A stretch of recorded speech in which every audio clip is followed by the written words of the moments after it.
206 नवंबर को हमारा कक्षा 12वीं का इतिहास का अर्धवार्षिक परीक्षा का पेपर होने वाला है। इसलिए दोस्तों हम इतिहास के अर्धवार्षिक पेपर की तैयारी के लिए आज की इस वीडियो में देखने वाले हैं top 50 plus important question answer.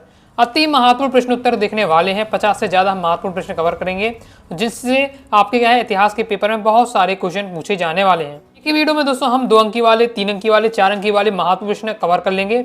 Okay, तो पहले 2 अंकी वाले देखेंगे, फिर 3 अंकी वाले, फिर 4 अंकी वाले देखने वाले हैं प्रश्न। अति महत्वपूर्ण प्रश्न देखेंगे विद सॉल्यूशन के साथ। और अब सिलेबस की हम बात करें तो कितने अध्याय आने हैं, तो अध्याय 1 से लेकर आपका क्या है अध्याय 9 तक। अध्याय 1 से लेकर अध्याय 9 तक आपसे क्या पूछा जाएगा। तो हर अध्याय से मैं आपको क्या है इंपॉर्टेंट आपको कवर करा दूंगा और एक ही वीडियो में हम पूरे इंपॉर्टेंट क्वेश्चन आंसर देख लेंगे। ओके, तो अगर अभी तक आपने ये 5-6 महीने में बिल्कुल भी तैयारी नहीं की है और इस होने वाली अर्धवार्षिक परीक्षा में आप क्या है तबाही मचाना चाहते इतिहास के पेपर में, तो इस वीडियो के जितने क्वेश्चन बताऊं सभी आपको तैयार कर लेना है। क्वेश्चन आंसर हम इस वीडियो में कवर कर लेंगे, केवल फिर आपके रह जाते हैं वस्तुनिष्ठ प्रश्न। तो नेक्स्ट वीडियो आएगी जिसमें मैं आपको टॉप 100 प्लस इंपॉर्टेंट वस्तुनिष्ठ प्रश्न उत्तर आपको कवर करा दूंगा, तो आपकी वस्तुनिष्ठ की भी तैयारी हो जाएगी। रहा नहीं जाता, तड़प ही ऐसी है ना। 2 नंबर वाले प्रश्न पे सबसे पहले हम कवर करेंगे। पहला है हड़प्पा सभ्यता के 2 सबसे बड़े नगरों के नाम लिखिए। तो हड़प्पा और मोहनजोदड़ो क्या है, ये सबसे बड़े नगर हैं। फिर गृह पद्धति क्या है, ये सभी आपका लिखा हुआ कि ये कब कब बोर्ड एग्जाम में क्वेश्चन आ चुका है। जैसे गृह पद्धति क्या थी, ये एमपी बोर्ड एग्जाम 23 में क्वेश्चन आ चुका है। तो गृह पद्धति का प्रयोग हड़प्पा सभ्यता के नगर नियोजन में किया गया था।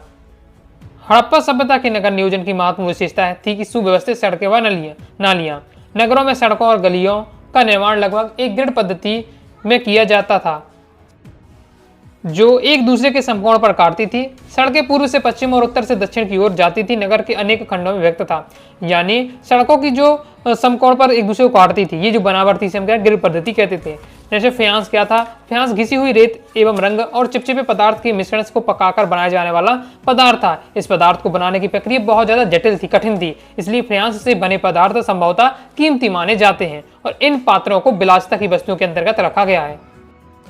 नेक्स्ट देख लेते हैं। नेक्स्ट हमारा क्वेश्चन है हड़प्पा सभ्यता के उन केंद्रों के नाम बताइए जो शिल्प उत्पाद के लिए जाने जाते हैं। तो आपका मोहनजोदड़ो, हड़प्पा, चहुंदड़ो, लोथल, बालाकोट, नागेश्वर, धौलावीरा, ये सब हैं शिल्प उत्पादन के केंद्र के रूप में जाने जाते हैं।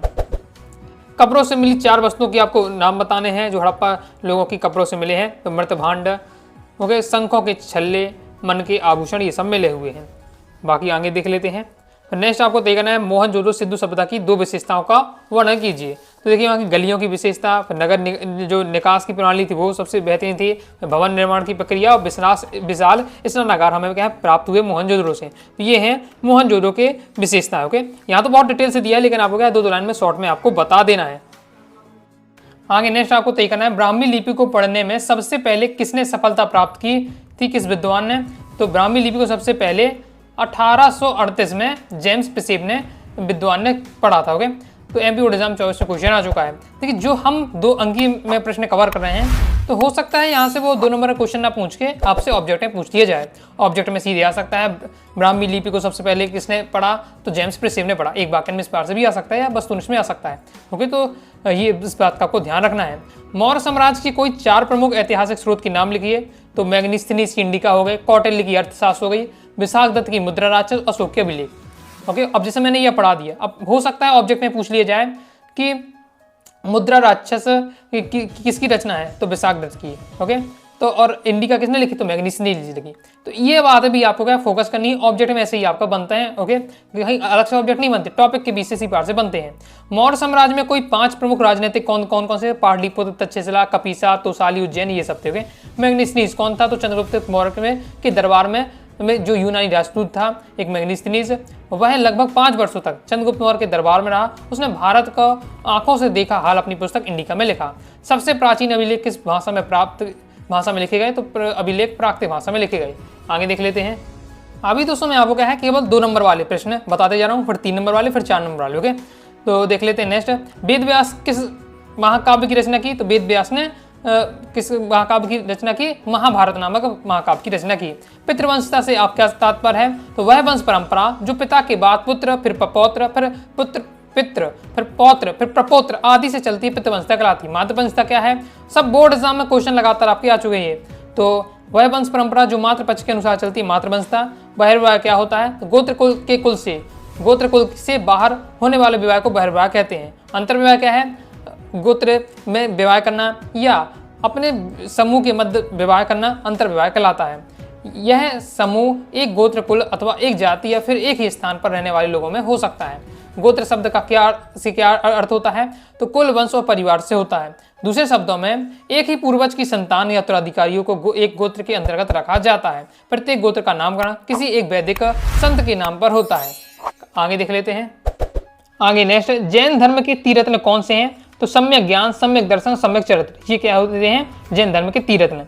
महावीर जी की कोई 2 शिक्षाएं लिखी है। एबी एग्जाम 22 में क्वेश्चन आ चुका है। तो ईश्वर पर अविश्वास, कर्म सिद्धांत विश्वास, ये महावीर जी की शिक्षाएं हैं। ईश्वर पर अविश्वास कैसे? जैन धर्म ईश्वर के अस्तित्व में विश्वास नहीं करता है। जैन धर्म के अनुसार संसार अनादि और अनंत है। जैन धर्म ईश्वर के स्थान पर तीर्थों में आस्था और विश्वास रखता है। कर्म सिद्धांत पर विश्वास। जैन धर्म के अनुसार मनुष्य को उत्तम कर्म करने चाहिए क्योंकि उसे अपने कर्मों का फल क्या है? भोगना ही पड़ता है। जैन धर्म के पंचव्रत कौन कौन से हैं? तो अहिंसा, सत्य, अस्तेय, अपरिग्रह, ब्रह्मचर्य। अहिंसा यानी क्या है कि किसी को मारना नहीं, ओके, अत्याचार न करना किसी पर, यह अहिंसा हो जाती है। सत्य होता है, सत्य बोलो। अस्तेय यानी होता है, अस्तेय यानी चोरी न करना, ओके। अब अपरिग्रह यानी होता है कि जिन वस्तुओं की हमें आवश्यकता है केवल उतनी ही अपने पास रखें, बाकी चीजों को त्याग देना चाहिए, ओके। और ब्रह्मचर्य। बौद्ध धर्म के 4 आर्य सत्य कौन से हैं? तो दुख समुदाय, दुख निरोध और दुख निरोध गामिनी, ये क्या है? 4 आर्य सत्य। कंफ्यूज हो जाते हैं, बिल्कुल परफेक्ट याद करिए। और ये भी पूछ लिया जाता है जो पंचव्रत किसके हैं? बौद्ध धर्म के, जैन धर्म के? भैया जैन धर्म के। ऐसे ऑब्जेक्ट बनते हैं। पंचव्रत में कौन कौन आते हैं? तो ये आपके रहते हैं। आर्य सत्य कौन है? तो ये आपके रहने वाले हैं। और तीरत्न कौन से हैं? और तीरत्न किसमें हैं? जैन धर्म है कि बौद्ध धर्म है? क्वेश्चन आता है तो विद्यार्थियों को, जो पेपर में जो क्वेश्चन आते हैं तो विद्यार्थियों को जैन धर्म और बौद्ध धर्म के टॉपिक में ही कंफ्यूज कर देते हैं। तीरत्न किससे संबंधित है? जैन धर्म की, बौद्ध धर्म से? तो जैन धर्म से, ओके। पंचव्रत किससे संबंधित है? जैन धर्म से। आर्य सत्य किससे संबंधित है? बौद्ध धर्म से। ऐसे आपके क्या है? ऑब्जेक्ट बनते हैं। तो महात्मा बुद्ध से संबंधित आपको 4 स्थान बताने, तो लुम्बिनी, कपिलवस्तु, बोधगया और सारनाथ। क्या संबंध है वो भी आपको शॉर्ट में एकदम तैयार करके रखना है। बिल्कुल परफेक्ट आपको मैं सॉल्यूशन दे रहा हूँ जैसे आपको एग्जाम में लिखना चाहिए। तो लुम्बिनी कौन है? जहाँ बुद्ध जी का जन्म हुआ। कपिलवस्तु कहाँ है? जहाँ महात्मा बुद्ध का पालन पोषण किया गया। बोधगया, जहाँ उन्हें कहा है ज्ञान की प्राप्ति हुई, किन्हें? महात्मा बुद्ध को। सारनाथ, जहाँ उन्होंने प्रथम उपदेश दिया, वो है सारनाथ। फिर इसके बाद बौद्ध धर्म और जैन धर्म में समानता क्या है? ये दोनों का धर्म अहिंसा को महत्व देते हैं। दोनों धर्म वैदिक धर्म के विरोधी हैं। तो ये हो जाते हैं समानताएं। वैष्णववाद में किसकी पूजा की जाती है? तो भगवान विष्णु की पूजा की जाती है। आगे नेक्स्ट है, अमरावती का स्तूप कहाँ स्थित है? उसकी खोज का श्रेय किसे दिया जाता है? तो अमरावती का स्तूप आंध्र प्रदेश के गुंटूर जिले के अमरावती गांव में स्थित है। इस स्तूप की खोज का श्रेय अंग्रेज अधिकारी कार्ल मैकजी को दिया जाता है। आगे नेक्स्ट आपको तय करना, फ्रांसो वर्नियर कौन था? तो फ्रांसो वर्नियर एक 17वीं शताब्दी में भारत में आने वाला एक यूरोपीय यात्री था। फ्रांसो वर्नियर एक चिकित्सक, राजनीतिक, दार्शनिक, इतिहासकार था। वह 12 वर्षों तक भारत में रहा। ये अब जैसे अब ये मैंने समझा दिया आपको, 12 वर्षों तक भारत में रहा। तो ये आपका ऑब्जेक्ट में एक वाक्य में पूछा जा सकता है, फ्रांसो वर्नियर कितने वर्षों तक भारत में रहा। इस प्रकार से बन जाते हैं आपके ऑब्जेक्ट। हो गए। बाकी मैं अभी आपको ये इंपॉर्टेंट क्वेश्चन इस वीडियो में कंप्लीट कवर करा दूंगा आपके। इसके बाद फिर मैं आपको top 100+ important objective question answer बताने वाला हूं। तो फिर आपको भी दिक्कत नहीं होगी, हर प्रकार के ऑब्जेक्ट में आपको प्रैक्टिस करा दूंगा। ओके। इसके बाद आपको नेक्स्ट ये करना है, दुआर्ते बारबोसा कौन था? तो पुर्तगाली यात्री था। वर्नियर का शिविर नगरों से क्या अभिप्राय है? तो वर्नियर का शिविर नगरों से अभिप्राय ऐसे नगरों से था जिनका अस्तित्व राजकीय शिविरों पर निर्भर होता था। आगे देख ले। आगे नेक्स्ट क्वेश्चन, प्रसिद्ध जगन्नाथ मंदिर कहाँ स्थित है? वहाँ किसकी पूजा की जाती है? तो प्रसिद्ध जगन्नाथ मंदिर उड़ीसा राज्य के पुरी नामक नगर में स्थित है और वहाँ भगवान जगन्नाथ यानी विष्णु के स्वरूप श्री कृष्ण की पूजा की जाती है। सगुण निगौर भक्ति परंपरा क्या थी? ये आपको पढ़ लेना है। ओके। नैलिया दिव्य प्रबंधम के बारे में लिखिए, ये आपको तैयार कर लेना है। करकैल अम्मायर कौन थी? ओके। तो एक नैनार संत परंपरा से संबंधित भक्त थी। ये सेवकों को अपना आराध्य मानती थी। इन्होंने अपने चरम लक्ष्य को प्राप्त करने के लिए घोर तपस्या का मार्ग अपनाया। ओके। इसके बाद नेक्स्ट देख लेते हैं। नेक्स्ट आपको तय करना है, दक्षिण भारत में प्रारंभिक भक्ति आंदोलन का उदय कब हुआ और कहाँ से हुआ? तो हुआ तमिलनाडु में उदय हुआ था और इसके प्रवर्तक कौन थे? अल्लाह नैनार संत थे। भक्ति आंदोलन के किन्हीं 4 संत को आपको बताना है। तो संत कबीर हो गया, चैतन्य महाप्रभु, गुरु नानक, मीराबाई, ये हो जाते हैं आपके भक्ति आंदोलन के 4 संत। मीराबाई का जन्म कब हुआ और कहाँ हुआ? ये आपको पढ़ लेना है। लिंगायत संप्रदाय यानी वीर शैव में किसकी पूजा की जाती है? तो भगवान शिव की पूजा की जाती है। आगे नेक्स्ट, हरिहर और बुक्का ने किस राज्य की स्थापना की? तो विजय राज्य की स्थापना की थी। कुदरई चेट्टी कौन थे? तो व्यापारियों के स्थानीय समूह जिन्हें कुदरई चेट्टी अथवा घोड़े के व्यापारी कहा जाता था। यानी विजयनगर में जो स्थानीय व्यापारियों का समूह था उसे क्या कहा जाता है? कुदरई चेट्टी कहते थे। पंपा देवी कौन थी? तो यह हप्पी क्षेत्र की स्थानीय देवी थी। इन्हीं के नाम पर इस क्षेत्र को नाम हप्पी पड़ा। फिर नेक्स्ट आपको तय कर लेना है, विजयनगर के शासकों की मंदिर निर्माण में रुचि के क्या कारण थे? यानी जो विजयनगर के शासक थे मंदिर बनाने में बहुत रुचि लिया करते थे, इसके क्या कारण है? तो इसका कारण है कि इन देव स्थलों की प्रतिष्ठित देवी देवताओं का संबंध के माध्यम से अपनी सत्ता को स्थापित तथा वैधता प्रदान करने का प्रयास करते थे। यानी जो विजयनगर के शासक हैं वो अपना संबंध किससे जोड़ते थे? अपना संबंध क्या है देवी देवताओं से जोड़ते थे। ओके, और उनके माध्यम से, उनके कनेक्शन से वो क्या है, क्योंकि देखिए भगवान पर सबको विश्वास होता है तो भगवान के धर्म का सहारा लेकर वो अपना शासन चलाए रहना चाहते थे। फिर आपको तैयार कर रखना है, तालीकोटा का युद्ध कब और किस किस से मध्य हुआ? तो तालीकोटा का युद्ध 1565 में विजयनगर के प्रधानमंत्री राम राय और दक्षिण के मुस्लिम रियासतों के मध्य लड़ा गया। अमर नायक कौन होते थे? देखिए कौन होते थे? विजयनगर में सैनिक कमांडर थे। इन्हें शासन द्वारा प्रशासन के लिए राज्य क्षेत्र दिए जाते थे। ये लोग किसानों, शिल्पकारियों, व्यापारियों, भू राजस्व तथा अन्य कर वसूला करते थे। ये लोग विजयनगर शासकों का एक प्रभावी सैन्य शक्ति प्रदान करने में सहायता देते थे। यानी जो अमर नायक होते थे एक सैनिक टुकड़ी हुआ करती थी, सैनिक कमांड हुआ करते थे, लेकिन इन्हें ज़्यादा वेतन नहीं मिलता था। इन्हें एक तरीका बनाया गया कि भैया तुम अपना इतना एरिया ले लो, इसी एरिया में रहो और इसी एरिया में जितने भी गांव आते हैं उनसे कर वसूलो, टैक्स वसूलो, और जो पैसा मिले उसी से अपना क्या है वही तुम्हारी क्या सैलरी हो जाती है, उससे अपना घर चलाओ। के लेकिन जब भी हमें तुम्हें जरूरत पड़ेगी तुम्हारी, तुम्हें हमारे क्या हमारी सैनिक सहायता करनी पड़ेगी, इस आके रहते थे वे। फिर नेक्स्ट है, विजयनगर में मंदिर क्यों महत्वपूर्ण थे? तो ये अब दिया है, धार्मिक, सामाजिक, सांस्कृतिक और आर्थिक केंद्रों के रूप में विकसित हुए मंदिर। शासकों की दृष्टि से मंदिर का निर्माण सत्ता, शक्ति और समृद्धि का प्रतीक माना जाता था। फिर नेक्स्ट देख लेते हैं, पाही कास्ट किसान कौन थे? तो खुद कास्ट और पाही किसान इंपॉर्टेंट रहता है। ओके, तो तैयार कर लेना। पाही किसान कौन थे? ये वे खेतिहर थे जो दूसरे के गांव से ठेके पर खेती कर आते थे और लोग अपनी मर्जी से ही पाही कास्ट बनते थे या और मजबूरन भी। यानी क्या होते थे कि अपने गांव को छोड़कर ये दूसरे गांव में जा रहे हैं, दूसरे गांव में जाकर दूसरे के खेत में ये काम करते थे, तो वो पाही कास्ट। ओके, और खुद कास्ट में क्या है, अपने ही खेत में अपने ही गांव में कर रहे हैं तो खुद कास्ट। सिंपल। ओके, जजमानी व्यवस्था को समझाइए। तो जजमानी व्यवस्था के बारे में दिया हुआ है, तैयार कर लीजिएगा, बोर्ड एग्जाम में आ चुका है। अकबर नामक ग्रंथ के रचनाकार अभी हम देख ही चुके हैं, कौन थे? अबुल फजल थे। कितने भागों में ये विभक्त है? तो 3 भागों में। इसके बाद जिन्स एक कामिल के अंतर्गत आने वाली किन्हीं 5 फसलों के नाम बताइए, इंपॉर्टेंट ऑब्जेक्ट में पूछा जा सकता है। तो गन्ना, कपास, तिलहन, दलहन, पोस्त, ये सब आपको किस बार की फसलें हैं? जिन्स एक कामिल के अंतर्गत आने वाली फसलें हैं। नेक्स्ट दोस्तों आपको तैयार करके रखना है, ये भी आपका इंपॉर्टेंट रह सकता है, ऑब्जेक्ट में पूछा जा सकता है। आईने अकबरी के अनुसार दिल्ली प्रांत में रबी और खरीफ की कुल कितनी किस्म की फसलें उगाई जाती थी? तो कुल मिलाकर 33 किस्मों की फसल उगाई जाती थी। आगे देख लेते हैं, मुगल काल में जमा और हासिल क्या थी? बोर्ड एग्जाम 23 में क्वेश्चन आ चुका है। तो मुगल भू राजस्व व्यवस्था के अंतर्गत राज्य द्वारा भू राजस्व की निर्धारित धनराशि अथवा रकम को जमा कहा जाता था, जबकि वास्तविक वसूली अर्थात वास्तव में वसूल की जाने वाली रकम को क्या है, हासिल के नाम से जाना जाता था। यानी सिंपल है कि पहले ये लोग फिक्स करते कि भैया हमें इतना धन वसूलना है, आप ओके इतना धन वसूलना है, तो उन्होंने फिक्स कर दिया कि इस गांव से हमें क्या है 100 रुपए लेने हैं, 100 रुपए हमें यहाँ से कलेक्ट करने हैं। लेकिन जब वास्तव में जाते थे तो किसी जिससे 10 रुपए मिले उसने 8 रुपए दिए, किसी से 20 रुपए मिले उसने 15 रुपए दिए, उसने अपना दिखा दिए कि भैया हमारी खेती ज़्यादा नहीं हुई है, ये सब दिक्कत हो गई इसलिए हमारी कम हुई है। तो इस प्रकार से बहाने बना देते कुछ किसानों के, या वास्तव में ये लोग क्या ज़्यादा ही कर लागू किया करते थे। तो 100 रुपए मान लीजिए फिक्स किया ना, तो 100 रुपए जो फिक्स किया वो जमा होगा, लेकिन उस गांव से उन्हें वास्तव में 70 रुपए मिले। ओके, तो वो उनकी क्या कहेगी, हासिल कराएगी इस टाइप से। खुद कास्ट किसान तो थे, कौन थे?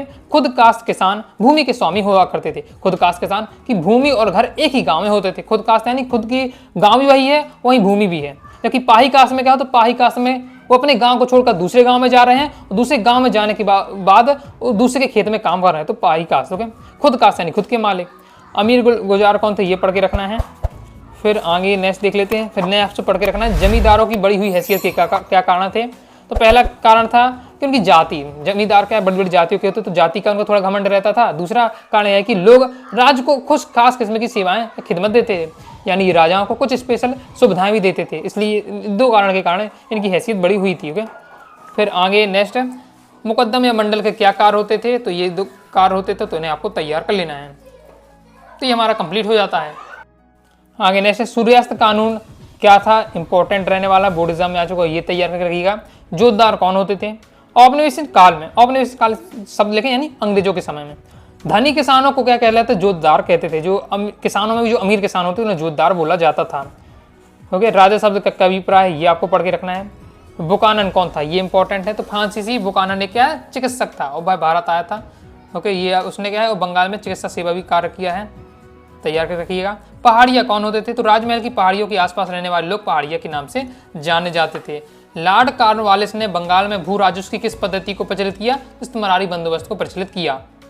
नेक्स्ट देख लेते हैं। नेक्स्ट दोस्तों आपको तैयार कर लेना है। बंबई दक्कन में अंग्रेजों द्वारा लागू की गई राजस्व प्रणाली कौन सी? तो रैयतवाड़ी व्यवस्था लागू की गई। फिर इसकी आगे देख लेते हैं। नेक्स्ट आपको तैयार करना है, दामिनेको क्या थे? दामिनेको क्या थे? संताल विद्रोह कब और किसके नेतृत्व में हुआ? ये आपको तैयार कर लीजिएगा। इसे शादी कुदाल और हल के किस का प्रतीक का प्रयोग किसके रूप में किया जाता था? कुदाल का प्रतीक है राजमहल की पहाड़ियों की जनजातियों के लिए और हल होता है संथालों के लिए, ये उनके संकेत थे। तो ये हमारे कंप्लीट हो जाते हैं। इस प्रकार से दोस्तों मैंने आपको कहा है 2 अंक वाले जितने भी क्वेश्चन थे सब आपको कवर करा दिया, अध्याय से लेकर अध्याय 9 तक। ओके, अब दोस्तों हम देखने वाले हैं 3 अंक वाले अति महत्वपूर्ण प्रश्न। तो लाइक और शेयर ठोक दीजिए, महाकाल का दबा के लाइक और शेयर ठोक दीजिए। पूरा साल मेहनत करता हूं आपके लिए बेटा, ऐसा नहीं चलेगा, ऐसा नहीं चलेगा। 3 अंक वाले महत्वपूर्ण प्रश्न कवर करना स्टार्ट करते हैं। हड़प्पा सभ्यता के किन्हीं 2 महत्वपूर्ण नगरों को संक्षिप्त में लिखिए। कोई भी 2 आपको स्थान बता देना, उनको थोड़ा आपको डिटेल से बताना है। तो हड़प्पा के बारे में दिया, हड़प्पा के बारे में फिर उसमें लिखा हुआ है कि एक महत्वपूर्ण स्थल है। ओके, और वर्तमान नगर में पाकिस्तान के पंजाब के माउंट गिरी जिले में स्थित है, इस बार से दिया हुआ है। और हड़प्पा के बारे में बता दिया है। मोहनजोदड़ो भी महत्वपूर्ण स्थल है तो उसके बारे में बता दिया गया है। कंप्लीट हो जाता है। नगर योजना पर प्रकाश डालिए हड़प्पा सभ्यता की, तो ये नगर योजना के बारे में बताया जा रहा है। बाकी अगर आपने क्या चैप्टर को समझा है अच्छे से तो फिर अपने लैंग्वेज में भी आप लिख सकते हैं। बाकी हड़प्पा सभ्यता की नगर योजना पर प्रकाश डालिए, नगर योजना को पूरा दिया हुआ है, ईजी लैंग्वेज में आप तैयार कर सकते हैं। ओके, नेक्स्ट देख लेते हैं। नेक्स्ट आपको तैयार करना है हड़प्पा सभ्यता के विनाश के कारणों का वर्णन कीजिए। अब ये ऐसे क्वेश्चन है कि आपके 3 नंबर में आ सकते हो, 4 नंबर में पूछे जा सकते हैं। तो हड़प्पा सभ्यता का जब विनाश हो गया तो फिर क्या कारण है? ओके, तो अब अलग अलग जो इतिहासकार होते हैं अपने अपने अनुसार बताते हैं। कुछ कहते हैं, कुछ इतिहासकार कि बाहरी आक्रमण हुए, यानी इतनी अच्छी पूरी सभ्यता यहाँ बसी हुई थी, लेकिन बाहरी जो आक्रमण हुआ अचानक से तो उन्होंने क्या है सब ध्वस्त कर दिया, तो ये हो जाता कारण जिससे हड़प्पा सब विनाश हो गया। दूसरा जलवायु परिवर्तन। ओके, जलवायु में अचानक से परिवर्तन हुआ। ओके, धीरे धीरे क्या है जैसे यहाँ वर्षा कम हुई, रेगिस्तान बनने लगा, नगर उजड़ने लगे, ये सब कारण बताए जाते हैं जलवायु परिवर्तन। नेक्स्ट है बाढ़, कि बहुत ज़्यादा क्या है बाढ़ आ गई है, उससे क्या विनाश हो गया। फिर कुछ इतिहास करते थे भूकंप आ गया तो सब कुछ क्या दब गया और सब खत्म हो गया इस प्रकार से। तो ये सब अपने अपने कारण बताते हैं, बाकी तो आपने पढ़ लिया होगा, समझ गए होंगे। एक बार पढ़ जैसे लीजिएगा तो फिर अपनी लैंग्वेज में भी आप लिख सकते हैं। आगे देख लेते हैं। नेक्स्ट है हड़प्पा सभ्यता के अंतर्गत कला के विकास का वर्णन कीजिए। कला का विकास किस प्रकार से हुआ? तो स्थापत्य कला, मूर्ति कला, चित्रकला, संगीत एवं नृत्य कला, धातु कला, ये सब कलाएं हैं। ओके, सबके बारे में यहाँ 2-2, 3-3 लाइन दिया हुआ है। ओके, तो ये है हड़प्पा सभ्यता के अंतर्गत कला का विकास, तो इसे आपको तैयार कर लीजिएगा। नेक्स्ट दोस्तों आपको तैयार करना है क्या आप इस तथ्य से सहमत है कि हड़प्पा सभ्यता के शहरों की जल निकासी प्रणाली नगर योजना की ओर संकेत करती? इसका अपने उत्तर के कारण शायद आपको बताना है। अब एमपी बोर्ड एग्जाम 24 में क्वेश्चन आ चुका है। अब ये क्वेश्चन दोस्तों आपसे जैसे है 3 नंबर में आ सकता है और 4 नंबर में भी आ सकता है, तो आपको तैयार करना है हड़प्पा सभ्यता की जल निकासी जो पूरी प्रणाली है उसके बारे में आपको बताना है कि ये हमारी क्या है जो हड़प्पा सभ्यता के शहरों की जल निकासी प्रणाली नगर योजना की जो तरीका है उसकी ओर क्या है संकेत करती है, तो आपको क्या है समझाना है। तो पॉइंट वाइज पॉइंट इस बात को यहाँ समझाया जा रहा है। और नेक्स्ट और लास्ट आपको तय करना है हड़प्पा सभ्यता की नगर योजना व्यवस्था पर 3 बिंदु आपको बताना है। नगर योजना व्यवस्था को पॉइंट वाइज पॉइंट समझाना है। तो सड़कें, सफाई का प्रबंध, भवन निर्माण, सार्वजनिक स्नानागार, अन्नागार और भोजनालय, कुओं का प्रबंध, इन पॉइंटों के माध्यम से नगर योजना को समझाया जा रहा है। तो यानी बस इतना बस पढ़ लीजिए, अगर नगर योजना से संबंधित आता तो ये आपको क्या बता देना है। कंप्लीट हो जाता है। इसके बाद नेक्स्ट आपको तय करना है अभिलेख साक्ष्यों की सीमाओं का वर्णन कीजिए। अभिलेख साक्ष्यों की सीमाओं का वर्णन देख लेते हैं। तो ये आपका दिया है अभिलेख साक्ष्यों की सीमाओं का वर्णन। एमपी बोर्ड एग्जाम 23 में क्वेश्चन पूछा जा चुका है, स्क्रीनशॉट ले लीजिए इसका। और इसके बाद आपका ये रहने वाला है। तो नेक्स्ट है हमारा क्वेश्चन और लगातार बोर्ड एग्जाम में 2023 में आ चुका है, 24 में आ चुका है। सिक्के एक प्रमुख ऐतिहासिक स्रोत है, इसका विवरण कीजिए। या प्राचीन भारतीय इतिहास को जानने में सिक्कों का क्या महत्व है? और क्या इससे वैज्ञानिक व्यक्ति के बारे में कोई जानकारी मिलती है। यानी हमें अगर इतिहास को जानना है तो सिक्कों का भी महत्वपूर्ण रोल है, तो क्या रोल रहने वाला, क्या महत्व रहने वाला, वो आपको बताना है। पॉइंट वाइज पॉइंट दिया, वो बिल्कुल सिंपल है। पहले आर्थिक दशा का ज्ञान करने में ज्ञान प्राप्त होता है। कैसे? अगर हमें किसी स्थान से हमें चांदी के सिक्के मिलते हैं तो समझ, तांबे के सिक्के मिलते हैं तो थोड़े की यहाँ जो अर्थव्यवस्था थी थोड़ी कमजोर थी, चांदी के सिक्के मिलते थोड़ी ठीक ठाक थी, सोने के सिक्के मिलते थे यानी अर्थव्यवस्था बहुत अच्छी थी। ऐसे हम समझ सकते हैं। तीर्थ क्रम का भी हमें निर्धारण होता है, क्योंकि सिक्के पे क्या है, अंक तिथि अंकित होती थी, तो हमें पता चल जाता है ये किस समय के सिक्के हैं, किस राजाओं में चलते, किस राजा के शासन में चलते थे। साम्राज्य की हमें सीमाओं का निर्धारण भी होता है। इसके साथ ही धार्मिक दशा का भी हमें क्या ज्ञान प्राप्त होता है। धार्मिक दशा किस प्रकार से? क्योंकि जो सिक्के होते थे उसमें देवी देवताओं के क्या चित्र अंकित हुआ करते थे, और कला का भी विकास होता है। क्यों? क्योंकि जो सिक्के होते थे उसमें डिजाइनिंग वगैरह बनी रहती थी, उससे हमें कला के बारे में पता चल जाता है। तो ये हमें क्या है, सिक्कों से ऐतिहासिक स्रोत के रूप में हम इन्हें यूज कर सकते हैं। नेक्स्ट आपको तय करना है महाजनपदों की अभिलक्षणों का वर्णन कीजिए। अभिलक्षण का या विशेषता का एक ही बात रहने वाली, तो महाजनपदों की विशेषताएं लिखिए। एमपी बोर्ड एग्जाम 23 में भी क्वेश्चन आ चुका है, तो ये आपका दिया हुआ है, तो इसे आपको तैयार कर लेना है। नेक्स्ट है मौर्य साम्राज्य भारतीय इतिहास को एक प्रमुख काल के रूप में क्यों माना जाता है।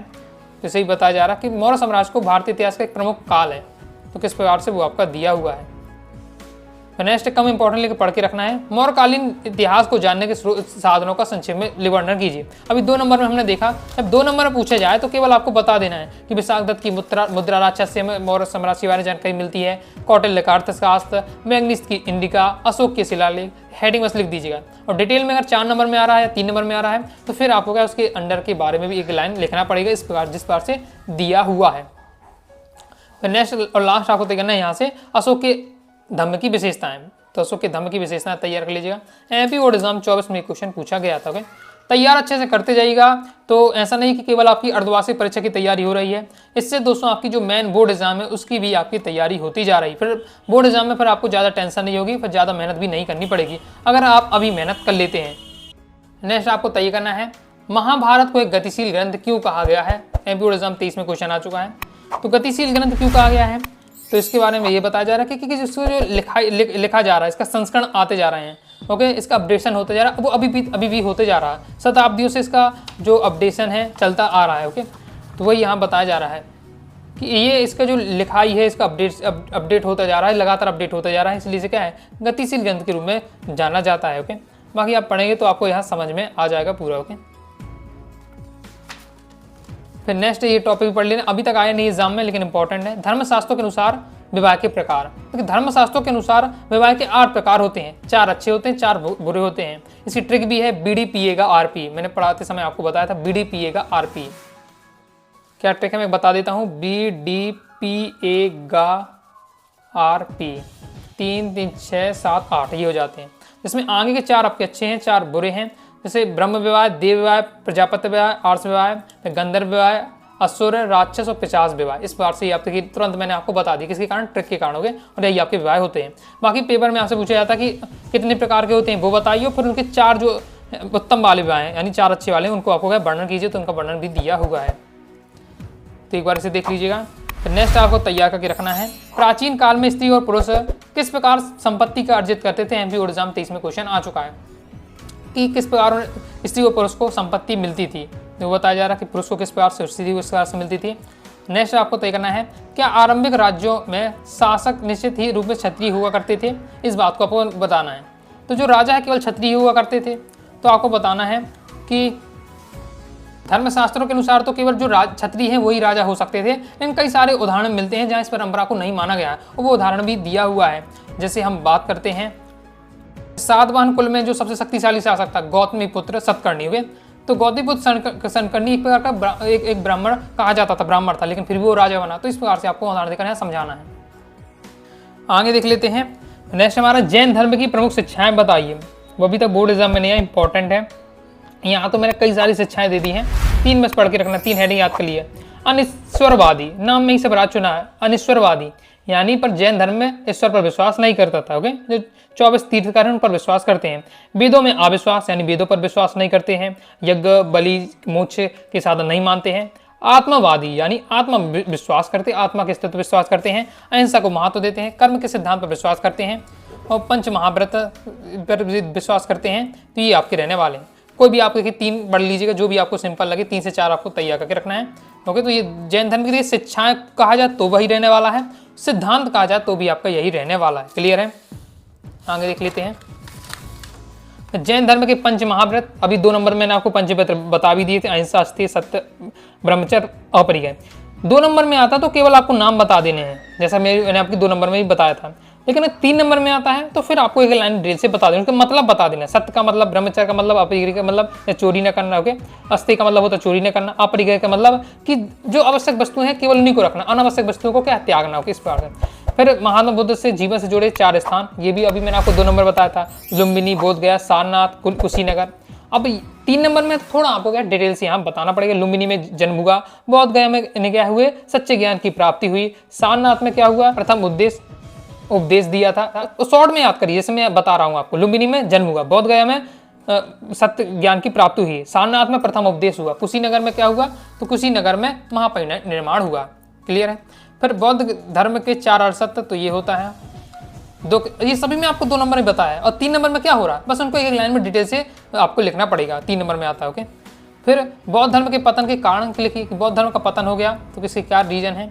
बौद्ध धर्म में अंधविश्वास का समावेश हो गया था, बौद्ध धर्म का विभाजन होने लगा था। ओके, जैसे जब तक महात्मा बुद्ध थे तो सब सही चल रहा था, महात्मा बुद्ध की महापरिनिर्वाण यानी मृत्यु के बाद ये जो बौद्ध धर्म है विभाजित होने लगा, अनेक शाखाएं इसी बनने लगी। ओके, जिसके लीडर है वो अपनी अपनी शाखाएं बनाने लगे इस प्रकार से। फिर नेक्स्ट बौद्ध धर्म संघों में क्या हो गया, भ्रष्टाचार का समावेश हो गया, राजकीय सहयोग की भी समाप्ति हो गई। जो भी धर्म होता है, ओके, संस्था होती किससे चलती, पैसों से चलती है। पैसे कौन देता था, बौद्ध धर्म या जैन धर्म में जो संस्थाएं होती थी, राजा सहायता प्राप्त करते थे, लेकिन धीरे धीरे राजाओं ने भी अपना सहयोग समाप्त कर दिया। फिर नेक्स्ट वैष्णववाद का वर्णन कीजिए। एबी और एग्जाम 23 में आ चुका है, वैष्णववाद क्या है तो ये आपको पढ़ के रखना है। आगे नेक्स्ट है इंपॉर्टेंट हुआ 22 की बोर्ड एग्जाम में, 24 की बोर्ड एग्जाम में आ चुका है। एबी बोर्ड एग्जाम 26 में भी आ जाए, पढ़ के रखिए। बोर्ड एग्जाम की आपकी तैयारी हो रही पूरी। ओके, तो 3 महत्वपूर्ण बौद्ध स्तूप का वर्णन दीजिए। कोई भी 3 महत्वपूर्ण बौद्ध स्तूप बताओ, उनका वर्णन भी करो। पहले सांची का स्तूप, जिसे हम जानते हैं हमारे क्या है, मध्य प्रदेश के रायसेन जिले में स्थित है। वो रायसेन जिले से मुख्यालय 26 किलोमीटर दूरी पर स्थित है, और आपको बता देना है उसके बारे में। ये दिया हुआ ज़्यादा नहीं, 2 लाइनें बताया जा रहा है। तो भरूच का स्तूप बता दिया गया है, जो क्या है, भरूच का स्तूप मध्य प्रदेश के सतना जिले में स्थित है। फिर अमरावती का स्तूप बता दिया है, तो ये आपका दिया हुआ आंध्र प्रदेश के गुंटूर जिले में स्थित है। तो सिंपल है, सांची स्तूप, भरूच का स्तूप, अमरावती का स्तूप। नेक्स्ट सांची के स्तूप के संरक्षण में भोपाल की बेगमों की आपको क्या बेगमों की चर्चा करने की। भोपाल की बेगमों ने किस प्रकार से सांची स्तूप का संरक्षण किया, वो आपका दिया हुआ है। अमरावती का स्तूप क्यों नष्ट हो गया, हो गए, तो ये इंपॉर्टेंट, आपको बहुत ज़्यादा इंपॉर्टेंट रहने वाला है ये। तो इससे भी आपको तैयार, पूरी कहानी की लैंग्वेज दी है, एक बार पढ़ बस लीजिएगा, मैं आपको दिखा रहा हूँ। पढ़ते अगर आपने पहले भी चैप्टर 1-2 बार भी पढ़ा है, 1 बार भी, तो ये क्वेश्चन जो मेरे दिए हुए हैं सब आपको बहुत आसानी से समझ में आ जाएंगे। कहानी को एक बार आपने अगर चैप्टर पढ़ा है, समझा है, तो ये सब जो सॉल्यूशन दिए बहुत ज़्यादा आपको आसान लगेंगे, कंप्लीट हो जाता है। नेक्स्ट है किताब उल हिंद का संक्षिप्त लेख लिखिए। तो ये आपको तरीका, किताब उल हिंद है जो है अल-बिरुनी की ये किताब, इसके बारे में अब इसमें बताना है कि इसमें क्या बताया जा रहा है। संक्षिप्त लेख करना, इसके बारे में आपको बताना है। पढ़ लीजिएगा तो उसमें पता चल जाएगा इस किताब में क्या क्या बारे में बताया जा रहा है। तो ओके, फिर नेक्स्ट है सती प्रथा का कौन से तत्व को बर्नियर का ध्यान अपनी ओर खींचा। तो इसे आपको तैयार कर लीजिएगा, बोर्ड एग्जाम में आ चुका है ये सभी क्वेश्चन। नेक्स्ट है इब्न तूता ने अपने वृत्तांत में नारियल और पान का वर्णन किस प्रकार से दिया। नारियल और पान के वर्णन किस प्रकार से किया, तो वो आपका दिया हुआ है। नारियल को कैसे बताया, पान को किस प्रकार से बनाया, बहुत ज़्यादा सिंपल है, पढ़िए एक बार, बस पढ़ बस लीजिए तो आप स्वयं देखेंगे कि हाँ आपसे समझ में आ रहा है कि क्या बताया। इब्न तूता क्या बताया, यानी नारियल के बारे में इसने कहाँ से तुलना की, पान के क्या बताया इसके बारे में, तो आपको बताना है, कंप्लीट हो जाता है। नेक्स्ट दोस्तों आपको विजयनगर की साम्राज्य की अमर नायक प्रणाली को समझाइए, आपको तैयार करना है। विजयनगर साम्राज्य की अमर नायक प्रणाली क्या है, वो आपको पूरा दिया है। अभी हमने 2 नंबर में अमर नायक को जाने थे कौन है, लेकिन इस अमर नायक प्रणाली के पूरा यहाँ डिटेल से पूरा दिया हुआ है, जो भी मैंने 2 नंबर के क्वेश्चन में भी समझाया भी था आपको, बस वही बात यहाँ दी हुई है। पढ़िए एक बार, फटाक समझ में आ जाएगा। इतिहास में कहानी के रूप में रहती है, उस कहानी के बारे में जान ले कि उससे क्या संबंध है, अपनी लैंग्वेज में आप यहाँ लिख सकते हैं। फिर एक प्रशासक के रूप में कृष्णदेवराय का मूल्यांकन कीजिए। कई सारे राजा हुए विजयनगर में, लेकिन कृष्णदेवराय का अलग ही दबदबा था, अलग ही उनका क्या प्रसिद्धि थी, तो क्या रीजन है, उन्होंने ऐसा क्या कार्य किए, वो आपको यहाँ बताना है। तो ये पढ़िएगा एक बार, सॉल्यूशन सब दिया हुआ है। कम समय है और मैं आपको सब तैयारी करा रहा हूँ, इसलिए मैं आपको क्या क्वेश्चन बता दे रहा हूँ, कौन पढ़ना है, सॉल्यूशन बता दे रहा हूँ। अब पढ़ बस आपको लेना है, और यहाँ ज़्यादा समझाने की बात भी नहीं है। जैसे फिजिक्स केमिस्ट्री होता तो मैं वहाँ समझाने का प्रयास करता हूँ। इतिहास कहानी के रूप में आप पढ़ेंगे तो समझ में चीज़ें आ जाएंगी। ओके, फिर नेक्स्ट यहाँ आपको तय करना है विजयनगर की जल संरचना प्रणाली। एमपी एग्जाम 23 में भी क्वेश्चन आ चुका है कि जल संरचना यानी विजयनगर में जो पानी की सुविधा कैसे आती थी ओके, तो वो आपको दिया हुआ है। और कहाँ से इन्हें पानी प्राप्त होता था, तुंगभद्रा नदी मैंने इन्हें क्या एक प्राकृतिक कुंड बना लिया था और उसके माध्यम से क्या पानी आया करता था, पूरा दिया हुआ है। इसे आपको तैयार करना है। इसका नेक्स्ट आपको तैयार करना है महानवी डिम्बा का सांस्कृतिक महत्व लिखिए। एमपी एग्जाम में आ चुका है, तो यानी महानवी डिम्बा के बारे में आपको तैयार कर लेना है। और इतना मैंने दिया, जरूरी नहीं 3 नंबर में इतना सारा नहीं लिखना है। मैंने क्यों दिया है इतना सारा, क्योंकि इतना आपको पूरे पढ़ेंगे तो आपको चीज़ें समझ में आ जाए, इसलिए मैंने डिटेल से पूरी चीज़ों को समझाया जा रहा है। अब पूरा आप पढ़ लेंगे, अपनी लैंग्वेज में समझ लेंगे, फिर अपने हिसाब से आप क्या है 3-4-5 लाइन में आराम से कॉपी बोर्ड अपनी फाइनल कॉपी में लिख पाएंगे। ओके, यानी एग्जाम की कॉपी में लिख पाएंगे। ये हो जाता है कंप्लीट। ओके, इसके बाद नेक्स्ट आपको तय करना है विजयनगर स्थित गुरु पांच मंदिर की विशेषताएं। ये हो जाता हमारा कंप्लीट। और कमल महल के विषय में भी एक बार आपको पढ़ लेना है, तो ये हमारा कंप्लीट हो जाता है। तो इस प्रकार से हमारे 3 नंबर वाले प्रश्न भी हो जाते हैं कंप्लीट। हम दोस्तों देख लेते हैं 4 नंबर में महत्वपूर्ण प्रश्न उत्तर। बाकी दोस्तों अगर आप क्या है प्रॉपर तैयारी करना चाहते हैं, पीडीएफ मटेरियल प्राप्त करना चाहते हैं, नोट्स प्राप्त करना चाहते हैं, model paper, previous year paper, okay, final exam की मेरे साथ तैयारी करना चाहते, बोर्ड एग्जाम की मेरे साथ तैयारी करना चाहते हैं, तो प्ले स्टोर से अनुराग सारी क्लासेस का ऐप डाउनलोड कर लीजिएगा और वहां से आपको 12th हिस्ट्री ब्रह्मास्त्र बैच ज्वाइन कर लेना। 12th आर्ट बैच ज्वाइन कर लीजिएगा, 12th ब्रह्मास्त्र आर्ट बैच ज्वाइन कर लीजिएगा। ऑल सब्जेक्ट की दोस्तों आपको तैयारी हो जाएगी, जिसमें हमारा हर सब्जेक्ट रहने वाले हैं आपके 8 के। बाकी अगर इतिहास सब्जेक्ट की तैयारी करें तो इतिहास का अलग से भी कोर्स आप ले सकते हैं। ओके, जिसमें आपको पूरा पीडीएफ मटेरियल दिया जाएगा। अब 4 नंबर वाले कुछ क्वेश्चन है तो उन्हें देख लेते हैं। बाकी दोस्तों अभी जो मैंने 3 नंबर वाले इतने सारे क्वेश्चन बताए उनमें से बहुत सारे क्वेश्चन 4 नंबर में पूछ लिए जाते हैं। ओके, तो ऐसा नहीं कि जो मैंने 3 नंबर बताया वो 4 नंबर भी बनकर आपके आ सकते हैं। ओके, तो देख लेते हैं इसमें कौन कौन से आपको लॉन्ग में, लेकिन फिर भी जो कुछ सिलेक्टेड है उनकी हम बात कर लेते हैं। कर्नाटक की वीर शैव परंपरा का वर्णन कीजिए। कर्नाटक की वीर शैव परंपरा, अब देखिए वीर शैव परंपरा कहा जाए लिंगायत के संबंधित क्वेश्चन है, एक ही बात यहाँ आपकी रहने वाली है। तो ये आपका दिया हुआ है वीर शैव परंपरा के बारे में, तैयार कर लीजिएगा।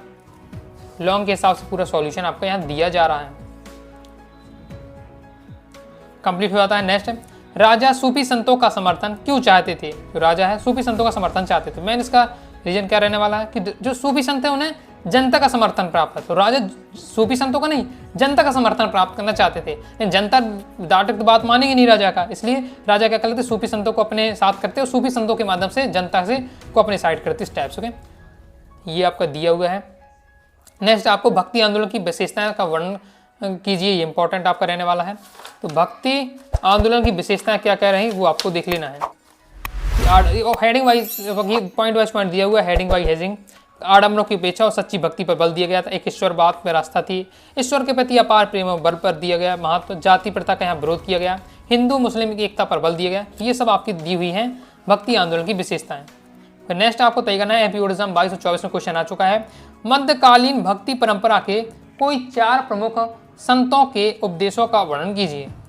तो 4 संतों के आपको उपदेशों का वर्णन करना है। रामानुजाचार्य हो गया, कबीर हो गया, चैतन्य महाप्रभु, गुरु नानक, ये सभी आपकी भक्तिकालीन भक्ति परंपरा के 4 संत हैं, उनके बारे में दिया जा रहा है। इसके बाद मीराबाई के लिए तैयार कर लीजिएगा, एमपी बोर्ड एग्जाम 22 में आ चुका है। मीराबाई को भक्ति परंपरा की सुप्रसिद्ध काव्यवती क्यों कहा गया है, स्पष्ट कीजिए। यानी इस क्वेश्चन में आपको मीराबाई के बारे में बताना है। ओके, मीराबाई की बताना किस प्रकार से उन्होंने कहा भक्ति में लीन रही है, पूरा आपका दिया हुआ है। पूरी मीराबाई की कहानी दी हुई है, पढ़ते ही आपको ये भी समझ में आ जाएगा। तो ये हमारा कंप्लीट हो जाता है। तो 4 अंक वाले महत्वपूर्ण क्वेश्चन दोस्तों हमारे कंप्लीट हो जाते हैं। ओके, तो कुछ क्वेश्चन थे जो अध्याय 1 के जो आपके क्वेश्चन लास्ट वाले थे, हड़प्पा की जो जल निकासी प्रणाली है, तो कुछ ये ऐसे क्वेश्चन जो 4 नंबर में भी आ जाते हैं, तो मैंने आपको 3 नंबर में कवर करा दिए। अब केवल दोस्तों आपके रह जाते मानचित्र। आपको पता है इतिहास के पेपर का जो 4 नंबर में सबसे लास्ट क्वेश्चन आएगा वो मानचित्र संबंधित रहने वाला है। तो मानचित्र में मैं आपको बता दूं कौन कौन से टॉपिक आपको पढ़ के रखना है। जैसे महाजनपद होते हैं 16 महाजनपद, उनको आपको देख लीजिएगा। इस बार से आपको नक्शा दे दिया जाएगा, पूछा जाएगा। सब तो नहीं आएंगे, कोई भी आपको 4 नंबर को 4 पूछ लिए। इंद्रप्रस्थ कहाँ है और श्रीबस्ती कहाँ है, तो वो आपको एक स्क्रीनशॉट ले लीजिए और थोड़ा आपको ध्यान से देख लेना है कौन कहाँ रहने वाला। पूछे उज्जैन कहाँ है, अवंती कहाँ है, अरब सागर, बंगाल की खाड़ी, ये सब पूछा जा सकता है। गंधार पूछा जा सकता है, तो पढ़ के रखना है। इसके बाद आपसे पूछा जा सकता है कि अशोक के जो अभिलेख जो प्राप्ति स्थल है वो आपसे पूछा जा सकता है। यानी सांची कहाँ है, भरूच, सारनाथ, कौशाम्बी, गिरनाथ, मास्की, ब्रह्मगिरी, अमरावती, ये सब स्थान आपके महत्वपूर्ण हैं जो मानचित्र में पूछे जा सकते हैं। तैयार करके रखना है। इस क्वेश्चन इसी प्रकार से आएगा, दिए मानचित्र को दर्शाना मथुरा, मगध, काशी, इंद्रप्रस्थ। तो इंद्रप्रस्थ दिख दर्शाए, मथुरा, काशी, मगध, ऐसे आपका पूछा जाएगा। ओके, या फिर पूछ लिया जाए आपका कि मद्रास कहाँ है, सूरत, कालीबंगन कहाँ है, तो ये आपका दिया हुआ है। तो ये आपको इस टाइप की प्रैक्टिस करके रखना है। इस प्रकार से दोस्तों मैंने आपको सभी अध्याय के महापुरुष बता दिए हैं। ओके, मानचित्र भी और अपने हिसाब से आप प्रैक्टिस करते रहिएगा और भी जो आपको मिले प्रैक्टिस करते जाइएगा। विजयनगर से संबंधित जो हो गया, गोलकुंडा हो गया, तो ये सब स्थान है उनको भी आपको मानचित्र के लिए देख के रखना है। ओके, बाकी 2 अंकी 3 अंकी 4 अंकी वाले जितने क्वेश्चन सब बता दिए, जितना बताएं तैयार कर लीजिएगा, अच्छा स्कोर करेंगे। वस्तुनिष्ठ रह जाते हैं, नेक्स्ट वीडियो में हम कवर कर लेंगे। तो आइए दोस्तों, आपको वीडियो लाइक करके सब्सक्राइब जरूर कर दीजिएगा। इसके साथ ही दोस्तों टेलीग्राम चैनल, व्हाट्सएप चैनल को ज्वाइन कर लीजिएगा। डाउट आता है तो कमेंट बॉक्स में आप जरूर पूछिएगा। मिलते हैं नेक्स्ट वीडियो में, तब तक के लिए बाय बाय।